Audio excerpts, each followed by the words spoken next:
One de graph is a name of scientist. One de graph ने एक ऐसा generator invent किया था जिसके बेसिस पे उनका जो पर्पस था वो पर्पस ये था कि किसी पॉजिटिव चार्ज पार्टिकल के पास कैसे पहुंचा जाए, या किसी पॉजिटिव चार्ज पार्टिकल अगर रखा हुआ है तो वहाँ तक किसी पार्टिकल को कैसे पहुँचाया जाए और उसको ब्रेक किया जाए। क्योंकि हमको पता है कि किसी पार्टिकल को मूव कराना मतलब मैक्सिमम एनर्जी देना। जब तक कि उसके पास मैक्सिमम एनर्जी नहीं आएंगी और मूव कर रहा है तो कौन सी एनर्जी? Kinetic energy. तो उसको मैक्सिमम एनर्जी देना पड़ेगा हमको, और मैक्सिमम एनर्जी देने के बाद इस पॉजिटिव चार्ज पार्टिकल के बाद, लाइक अल्फा पार्टिकल है, कौन सा पार्टिकल है? अल्फा पार्टिकल, जिसके पास पॉजिटिव चार्ज है। तो उस पॉजिटिव चार्ज के पास दूसरे चार्ज को हमको इतनी एनर्जी देना है कि वो आए, इसके ऊपर स्ट्राइक करे और इसको तोड़ दे। तो वान डी ग्राफ ने इसके लिए एक पूरा बहुत बड़ा इन्वेंशन बनाया था, एक डिवाइस बनाई थी जिसको वान डी ग्राफ जनरेटर नाम दिया। अब इसके कुछ कॉन्सेप्ट होते हैं, उस चीज़ को हम समझते जाते हैं, फिर इसको वान डी ग्राफ जनरेटर से हम जोड़ेंगे। कौन कौन से कॉन्सेप्ट? तो देखो, वान डी ग्राफ का जो सबसे पहला स्टेप था जिसके अकॉर्डिंग उनने कहा कि वान डी ग्राफ के अकॉर्डिंग हमको पता है बेसिकली कि potential is equal to work done upon में charge. Potential is equal to work done upon में चार्ज। तो यहाँ से वर्क क्या हो जाएगा? Charge into potential. वर्क क्या हो जाएगा? Charge into potential. जितना वर्क उतनी एनर्जी, जितना वर्क होता है उतनी एनर्जी होती है। तो energy is equal to Q V, ये भी हमको पता चल गया। तो हमको वान डी ग्राफ के अकॉर्डिंग पोटेंशियल एनर्जी को इंक्रीज करना है, इस एनर्जी को इंक्रीज करना है, और इस पोटेंशियल एनर्जी को इंक्रीज करके काइनेटिक एनर्जी में कन्वर्ट करना है। किस में कन्वर्ट करना है? काइनेटिक एनर्जी में। तो पोटेंशियल एनर्जी मतलब हाई पोटेंशियल डिफरेंस। ध्यान दो, यहाँ पे पोटेंशियल एनर्जी इंक्रीज करना है तो हमको क्या इंक्रीज करना पड़ेगा? देखो, यहाँ पे पोटेंशियल डिफरेंस बनाना पड़ेगा। तो वान डी ग्राफ का पहला स्टेप कि मैक्सिमम पोटेंशियल डिफरेंस जनरेट करना है। क्या करना है? मैक्सिमम पोटेंशियल डिफरेंस जनरेट करना है। जितना ज़्यादा पोटेंशियल डिफरेंस होगा उसकी उतनी ही पोटेंशियल एनर्जी होंगी, और जितनी पोटेंशियल एनर्जी होंगी उसको हम काय में कन्वर्ट कर देंगे? काइनेटिक एनर्जी में। Half mv²। यहाँ पे उसकी वेलोसिटी बढ़ जाएंगी। क्या बढ़ जाएंगी? उसकी वेलोसिटी बढ़ जाएंगी। तो हमको क्या करना है? उसकी वेलोसिटी तो बढ़ाना है। हमको क्या करना है? उसकी वेलोसिटी बढ़ाना है, ताकि हाई वेलोसिटी के साथ जाए और एक अल्फा पार्टिकल जो रखा हुआ है उसके ऊपर जाके स्ट्राइक कर दे। लेकिन हमारे पास यहाँ पे एक और कॉन्सेप्ट है। हमको ये भी पता होना चाहिए कि फोर्स, कूलम्ब्स के अकॉर्डिंग जो फोर्स होता है is directly proportional to the product of charges and inversely proportional to square of distance between the charges. तो देखो, एक चार्ज ये रखा हुआ है, दूसरे चार्ज को हम भेजने जा रहे हैं, तो दोनों के बीच का सेपरेशन क्या है? r। तो जितना ज़्यादा सेपरेशन होगा उतना ज़्यादा इन्वर्सली प्रोपोर्शनल है। जितना ज़्यादा डिस्टेंस होगा उतना कम फोर्स होगा। इन्वर्सली प्रोपोर्शनल है ना, तो डिस्टेंस अगर कम हो जाए तो फोर्स क्या होगा? बढ़ जाएगा। तो देखो, ये चार्ज पार्टिकल के पास में आ रहा है, तो जैसे पास में आ रहा है वैसे क्या बढ़ रहा है? फोर्स बढ़ रहा है। कौन सा फोर्स? रिपल्शन। क्योंकि ये भी पॉजिटिव है, ये भी पॉजिटिव है, तो फोर्स ऑफ रिपल्शन बढ़ रहा है, तो ऐसा निकल गया। फिर हमने भेजा, फोर्स ऑफ रिपल्शन बढ़ा, ऐसा निकल गया। फिर हमने भेजा, वापस आ गया, इधर चले गया, इधर चले गया, स्ट्राइक नहीं कर रहा है। तो स्ट्राइक कब करेगा? जब उसकी मैक्सिमम वेलोसिटी आ जाए, मतलब मैक्सिमम काइनेटिक एनर्जी बन जाए। तो हमको ऐसी उसकी काइनेटिक एनर्जी या ऐसी वेलोसिटी तक उसको पहुंचा देना है कि वो इस फोर्स के अपोज करने के पहले ही उसको स्ट्राइक कर जाए। कि फोर्स उसको इधर भेजे या इधर भेजे, उसके पहले ही ये चार्ज पार्टिकल जाए और इस चार्ज पार्टिकल से टकरा जाए। तो उसके लिए क्या लगेगा हमको? Maximum kinetic energy. और मैक्सिमम काइनेटिक एनर्जी कब मिलेगी? जब उसकी मैक्सिमम एनर्जी हो। तो मैक्सिमम एनर्जी कब बनेगी? जब उसका पोटेंशियल डिफरेंस मैक्सिमम हो। तो जो पोटेंशियल डिफरेंस होगा वो मैक्सिमम करना है। जैसे ही पोटेंशियल डिफरेंस मैक्सिमम हो जाएगा, इसकी maximum potential energy kinetic energy में कंप्लीट होंगी, और वो काइनेटिक एनर्जी के साथ जाएगा और फोर्स लगने के पहले ही उसको स्ट्राइक कर जाएगा। तो ये किसका एम था? किसका स्टेटमेंट था? ये था वान डी ग्राफ का, जिसने उन्हें एक जनरेटर बनाया, वान डी ग्राफ जनरेटर। तो हमको क्या इंक्रीज करना है? Potential difference, maximum potential difference achieve करना है, ताकि उसकी एनर्जी इंक्रीज हो जाए और उसको हम काइनेटिक एनर्जी में चेंज कर जाए, जिसके कारण वेलोसिटी पार्टिकल की मैक्सिमम हो जाए और वो फोर्स लगने के पहले ही जाके उसको स्ट्राइक करके तोड़ दे। आगे बात समझ में? इतना कॉन्सेप्ट है हमारे पास। अब देखो, इसके अंदर और चीज एक समझ लो। क्या समझोगे आप? तो हमारे पास सपोज करो कि एक कंडक्टर है स्फेरिकल। कैसा कंडक्टर है? स्फेरिकल। हमने इसको पॉजिटिव चार्जेस दिए, तो पॉजिटिव चार्जेस कहाँ आ गए? इसके सरफेस पे आ गए। हमको पता है चार्जेस हमेशा कहाँ डिस्ट्रीब्यूट हो जाते हैं, over the surface of conductor. और ये भी एज्यूम करते हैं हम कि सभी चार्ज कहाँ पे कॉन्सेंट्रेटेड है, उसके सेंटर पे। मैंने बोला यहाँ से यहाँ तक का डिस्टेंस जो है वो r है, तो इस पॉइंट पे इसका पोटेंशियल कितना होगा, 1/4 pi epsilon not q charges upon में r, यही होगा उसका पोटेंशियल। यहाँ पर कितना होगा, अगर ये भी r डिस्टेंस पे, तो यहाँ पे भी पोटेंशियल q/r होगा, वही की वही, कांस्टेंट वैल्यू नहीं लिखी है मैंने, q/r होगा।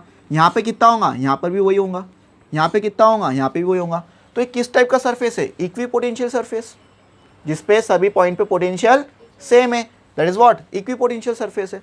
तो इसका मतलब अगर मैं इस टाइप का कंडक्टर लूँ तो क्या ये भी इक्वी पोटेंशियल सरफेस है, नहीं होगा। क्यों नहीं होगा, क्योंकि देखो यहाँ पे r कम है, यहाँ पे r ज़्यादा है, यहाँ पे r और ज़्यादा है, यहाँ पे r और कम है। लेकिन अगर मान लो मैंने इसको q अमाउंट ऑफ चार्जेस दिया, पॉजिटिव चार्जेस, कितना चार्जेस दिया, q amount of charges, positive charges मैंने दिया, तो ये चार्जेस भी कहाँ आ जाएंगे, इसके सरफेस पे आ जाएंगे। ये चार्जेस भी कहाँ आ जाएंगे, उसके सरफेस पे आ जाएंगे। लेकिन एक बात याद रखो कि चार्जेस सरफेस पे आ गए, रेस्ट में मूव नहीं कर रहे। अगर मूव नहीं कर रहे तो उसका रीज़न क्या होगा, क्या इस पॉइंट पे और इस पॉइंट पे पोटेंशियल सेम होगा, हाँ सेम होगा। क्योंकि देखो अगर यहाँ पे पोटेंशियल ज़्यादा है, यहाँ पे कम है, तो हाई पोटेंशियल से लो पोटेंशियल पे चार्जेस मूव करते, लेकिन ये मूव कर रहे हैं क्या, नहीं कर रहे। कैसे है, रेस्ट में। इसका मतलब यहाँ पर और यहाँ पर पोटेंशियल कैसा है, सेम है। यहाँ पर और यहाँ पे पोटेंशियल कैसा है, सेम है। यहाँ पर और यहाँ पे पोटेंशियल कैसा है, सेम है। मतलब ये भी किस टाइप का है, इक्वी पोटेंशियल। ये भी किस टाइप का है, इक्वी पोटेंशियल। ये whether there charges are is at rest, charges किस में है, रेस्ट में रखे हुए, तो ये भी इक्वी पोटेंशियल है और इसका बिहेवियर भी कैसा होगा, इक्वी पोटेंशियल सरफेस का होगा। आगे बात समझ में। फिर देखो एक और कॉन्सेप्ट के अंदर समझो आप, ध्यान से देखो एक और चीज। हमको पता है कि जो पोटेंशियल होता है, पोटेंशियल अब भी हमने लिखा 1/4 pi epsilon not q upon में r होता है, q अपॉन में r होता है। आप देखो अगर सरफेस है, स्पेरिकल सरफेस है, कैसा सरफेस है, स्पेरिकल सरफेस है, तो स्पेरिकल सरफेस की चार्ज डेंसिटी क्या होंगी, that is what sigma is equal to charge over area. Charge density क्या होंगी, चार्ज अपॉन एरिया। तो यहाँ से q की वैल्यू निकाल लो, q क्या हो जाएगा, सिग्मा इंटू ए। q क्या हो जाएगा, सिग्मा इंटू ए। यहाँ पे q की वैल्यू रख दो, पोटेंशियल क्या हो जाएगा, 1/4 pi epsilon not q a upon में r, राइट। r यहाँ पे radius, density, 4 pi epsilon not common, a is what area. तो देखो यहाँ पर 1/4 pi epsilon not sigma, a is what area of spherical conductor. Area of spherical conductor कितना होता है, 4 पाई r square is divided by r।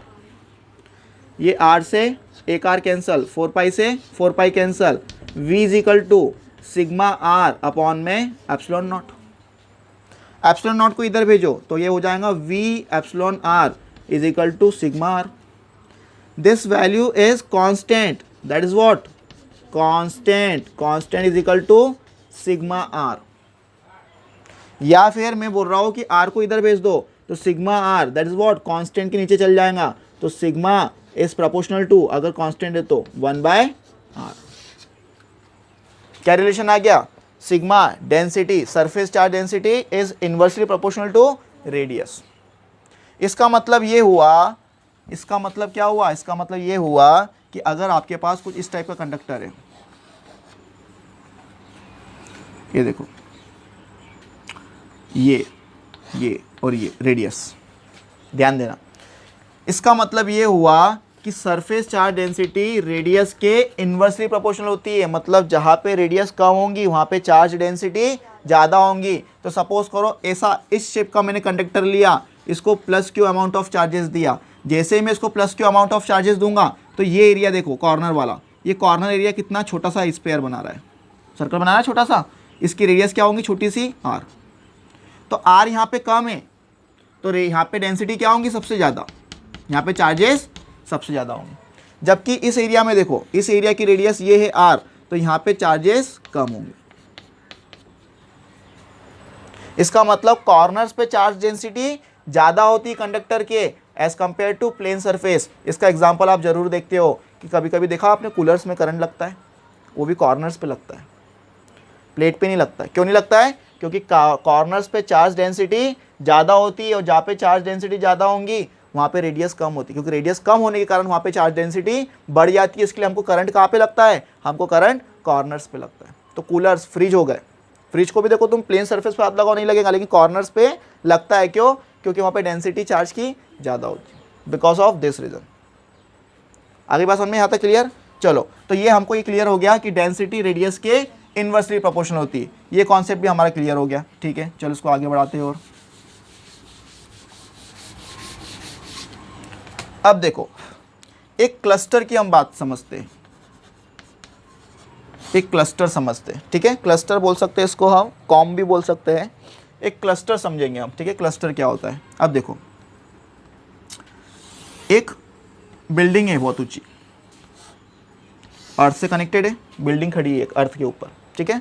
अर्थ जो होता है वो भंडार होता है चार्जेस का, पॉजिटिव नेगेटिव चार्जेस बहुत सारे होते हैं, हम उसको ग्राउंडेड कर सकते हैं, चार्जेस ले भी सकते हैं वहाँ से। अब देखो यहाँ पर ये जो बिल्डिंग मटेरियल है वो किसका बना है? कंक्रीट का बना हुआ है। Concrete is a bad conductor of electricity. Electricity का बैड कंडक्टर होता है, कंडक्टिविटी नहीं करवाता है। अब क्या हुआ कि मानसून के समय में, बारिश के समय में जब क्लाउड्स बनते हैं, क्या बनते हैं? क्लाउड्स बनते हैं। तो जब क्लाउड्स बनते हैं तो क्लाउड्स के अंदर क्या होते हैं? चार्जेस होते हैं। क्लाउड्स के अंदर क्या होते हैं? चार्जेस होते हैं। तो हाई डेंसिटी चार्जेस बनते हैं यहाँ पर। किस समय? बारिश के समय बहुत से चार्जेस आते हैं। तो सपोज करो क्लाउड्स बने और चार्जेस बहुत नीचे आ गए, तो जिस काइंड ऑफ चार्जेस यहाँ पर आते हैं उसके अपोजिट काइंड ऑफ चार्जेस को वो नीचे से अट्रैक्ट करते हैं। जैसे नेगेटिव आ गए तो पॉजिटिव चार्जेस को वो अट्रैक्ट कर रहे हैं, पॉजिटिव चार्जेस ये ऊपर आ गए, पॉजिटिव चार्जेस ये ऊपर आ गए, और पॉजिटिव चार्जेस यहाँ ऊपर आके जमा हो जाते हैं और यहाँ से फिर ऊपर जाएंगे और इसको डिफ्यूज़ करेंगे। और जब वो यहाँ से जाते हैं तो यहाँ पे एयर पार्टिकल से टकराते हैं, और एयर पार्टिकल से टकराते हैं तो लाइटनिंग होती है। क्या होती है? लाइटनिंग होती है, और ऊपर जाके उसको डिफ्यूज़ कर देंगे।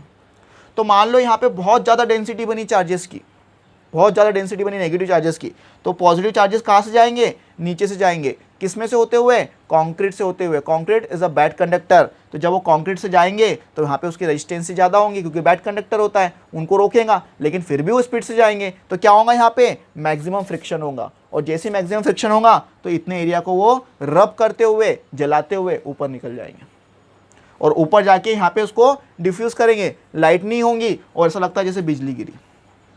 क्या लगता है? ऐसा जैसे बिजली गिरी, चार्जेस ऊपर मूव करें। तो इसको बचाने के लिए क्लस्टर लगाया जाता है, इसको बचाने के लिए, लाइटनिंग से बचने के लिए एक क्लस्टर लगाया जाता है। वो क्लस्टर कैसा होता है? वो क्लस्टर ऐसा होता है। इस बिल्डिंग के थोड़े हाइट से ऊपर एक क्लस्टर लगा दिया। क्यों? क्योंकि जब फिर से अगर क्लाउड बनेंगे, पॉजिटिव या नेगेटिव चार्जेस आएंगे, तो अपोजिट काइंड के चार्जेस यहाँ से जाएंगे, और हमको पता है कॉर्नर्स पे चार्ज डेंसिटी ज़्यादा होती है, तो यहाँ पे कॉर्नर्स पे मैक्सिमम चार्जेस जमा हो जाएंगे, और वो यहीं से जाके इनको डिफ्यूज़ कर देंगे, इसके ऊपर इसका इफेक्ट नहीं आने देंगे। तो बिल्डिंग क्या हो गई? सेफ हो गई, इसी कारण, इस क्लस्टर के कारण। आगे बात समझ में? तो देखो हमको क्या क्या समझ में आया। हमको बताया कि मैक्सिमम पोटेंशियल डिफरेंस क्रिएट करना है ताकि पोटेंशियल एनर्जी बढ़ा सके। क्लस्टर का कॉन्सेप्ट हमको समझ में आ गया, क्या करता है कि कॉर्नर्स पे चार्ज डेंसिटी ज़्यादा होती है, तो वहाँ से वो इजीली चार्ज को डिफ्यूज़ कर देता है ऊपर जाके, ठीक है। तो हमारे पास 3-4 कॉन्सेप्ट आ गए इसके।